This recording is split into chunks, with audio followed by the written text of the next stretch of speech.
The transformation of the economy and society in antebellum America.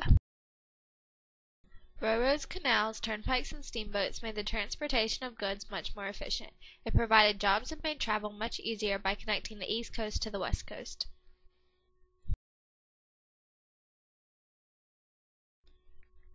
Creation of the national market economy. Characteristics of the national market economy were specialization in agriculture, national and international market system, use of money and credit, domestic manufacturing, rapid economic growth, potential growth of domestic investment and capital. Factors that influenced the creation of the national market economy were high profits from the Napoleonic Wars of the War of 1812, international expansion to the Mississippi River, development of commercial agriculture, revolution in transportation, public policy at state and national levels to promote enterprise, the nationalism of the Republican Party, and judicial nationalism, or the creation of legal requirements for a national market. Effects of the creation of the national market economy were the boom-bust cycles, increased sectionalism, psychological dislocations, economic expansion, growth of a two-party system, and the creation of conditions that would allow for the Industrial Revolution. Beginnings of industrialization. Mass production of daily newspapers in 1835, the penny press was an affordable and economically savvy way to spread information, political views, and agendas.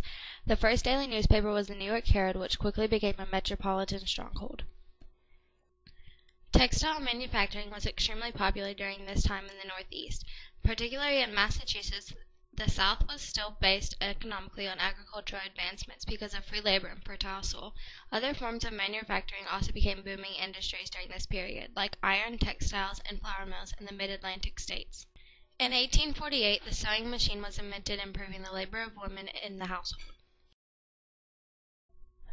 Changes in social and class structures. Immigration. Mostly European immigrants, Irish, Italian, and German. Because of cheaper transportation costs, high famines in Europe, and the rumors of better opportunities in the United States, there was an influx of immigrants. Nativists worried about the cultures of immigrants. Nativists believed that immigrants were too different and did not fit in with American values and morals. The creation of the Know Nothing Party was part of the nativist reaction to immigration. By 1830, slavery was primarily located in the South, where it existed in many different forms. African Americans were enslaved on small farms, large plantations, in cities and towns, inside homes, out in the fields, and in industry and transportation. Though slavery had such a wide variety of faces, the underlying concepts were always the same. Slaves were considered property. Their status as property was enforced by violence, actual or threatened. People, black and white, lived together within these parameters, and their lives together took many forms. The standard image of Southern slavery is that of a large plantation with hundreds of slaves. In fact, such situations were rare. Full 3/4 of Southern whites did not even own slaves. Of those who did, 88% owned 20 or fewer. Whites who did not own slaves were primarily yeoman farmers. Practically speaking, the institution of slavery did not help these people, and yet most non-slaveholding white Southerners identified with and defended the institution of slavery. Though many resented the wealth and power of the large slaveholders, they aspired to own slaves themselves and to join the privileged ranks. In addition, slavery gave the farmers a group of people to feel superior to. They may have been poor, but they were not slaves, and they were not black. They gained a sense of power simply by being white. The transformation of politics in antebellum America. Emergence of the two-party system.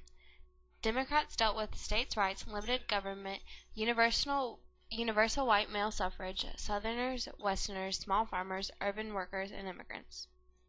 Whigs, on the other hand, favored Clay's American system, or the National Bank federal funding of international improvements in the protective tariff, and they opposed immorality and blamed old immigrants from Germany and Ireland, New Englanders, Mid-Atlantic and upper middle western states, Protestants of English stock, and the middle-class urban professionals. Federal authority and its opponents. Judicial federalism. Jackson opposed the Federalist Marshall Court decisions such as Worcester v. Georgia. He believed in states' rights and opposed federal funding of internal improvements, like Clay's Maysville Road. Jackson lived up to Democratic ideals. The Bank War. Jackson vetoed the recharter bill to spite Clay and Nicholas Biddle, claiming to help the common man against business interests. He placed federal money in pet/state banks, leading to the Panic of 1837 under Martin Van Buren. This helped him win the second term. He vetoed more laws than all the previous presidents. States' rights debates included Webster's versus Hayne debates of 1830, fought over the idea of states leaving the Union. The Jacksonian Democracy and its successes. Universal male suffrage, nomination conventions, popular elections of electoral college members, reemergence of a two-party system from the one-party rule under the era of good feelings, rise of third parties, more elected officials, popular campaigning, spoils system, rotation of office, and the Jacksonian Democracy and its limitations. The Indian Removal Act stopped abolition literature from being sent through U.S. mails and upheld slavery. No new rights for women. Jackson often used the presidency against rivals, not ruling by political ideology.